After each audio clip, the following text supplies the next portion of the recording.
আমাদের দি Jalpaiguri central cooperative ব্যাংকের অন্তর্গত জলপাইগুড়ি জেলা, আলিপুরদুয়ার জেলা এবং কুচবিহার জেলার মেখলিগঞ্জ মহকুমা, দার্জিলিং জেলার শিলিগুড়ি মহকুমায় মা মাটি মানুষের নেত্রী, আমাদের সকলের প্রিয় মুখ্যমন্ত্রী মমতা বন্দ্যোপাধ্যায়ের নেতৃত্বে অনুপ্রেরণায় সমবায় সমিতি যে নির্বাচন হচ্ছে, সেই সমবায় সমিতি নির্বাচনে তৃণমূল কংগ্রেস প্রভাবিত এবং মমতা বন্দ্যোপাধ্যায়ের আশীর্বাদ ধন্য প্রার্থীদের জয় জয়কার হচ্ছে। এর আগেও আমরা প্রায় 6টা সমবায় সমিতি নির্বাচনে নিরঙ্কুশ সংখ্যাগরিষ্ঠতা দখল করেছিলাম।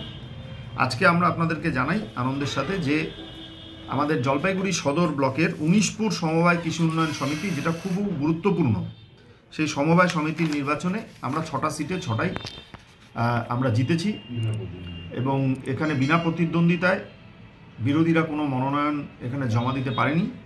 পুরো নির্বাচনী প্রক্রিয়াটাই একেবারে পেপারে অ্যানাউন্স করে, নোটিফিকেশন করে মানে প্রকাশ্যে হয়েছে এবং তাদের মানে সাংগঠনিক ক্ষমতা হয়নি যে এই 19পুরে তারা প্রতিদ্বন্দ্বিতা করতে পারে।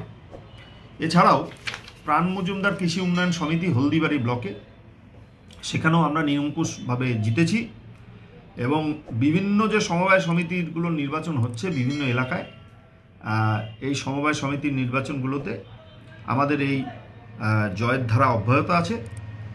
আমরা আমাদের জলপাইগুড়ি জেলার, আলিপুরদুয়ার জেলার শিলিগুড়ি মহকুমা এবং কুচবিহার মেখলিগঞ্জ মানে কুচবিহার জেলার মানুষকে আমরা ধন্যবাদ জানাই। মমতা বন্দ্যোপাধ্যায়ের জয়, এটা মামাটি মানুষের জয় এবং এই কৃষি উন্নয়ন সমিতির নির্বাচনে জেতার মাধ্যমে এটা প্রমাণ হচ্ছে, এটা গ্রাসরুট লেভেলে অর্থাৎ তৃণমূল স্তরে বুথ পর্যায়ে কিন্তু এটা একটা পেনিট্রেশন হয়, এটা কিন্তু একটা সাংগঠনিক শক্তি বৃদ্ধি হয়। তা আমরা আনন্দিত এবং আমাদের এই জয়ে যারা জিতেছেন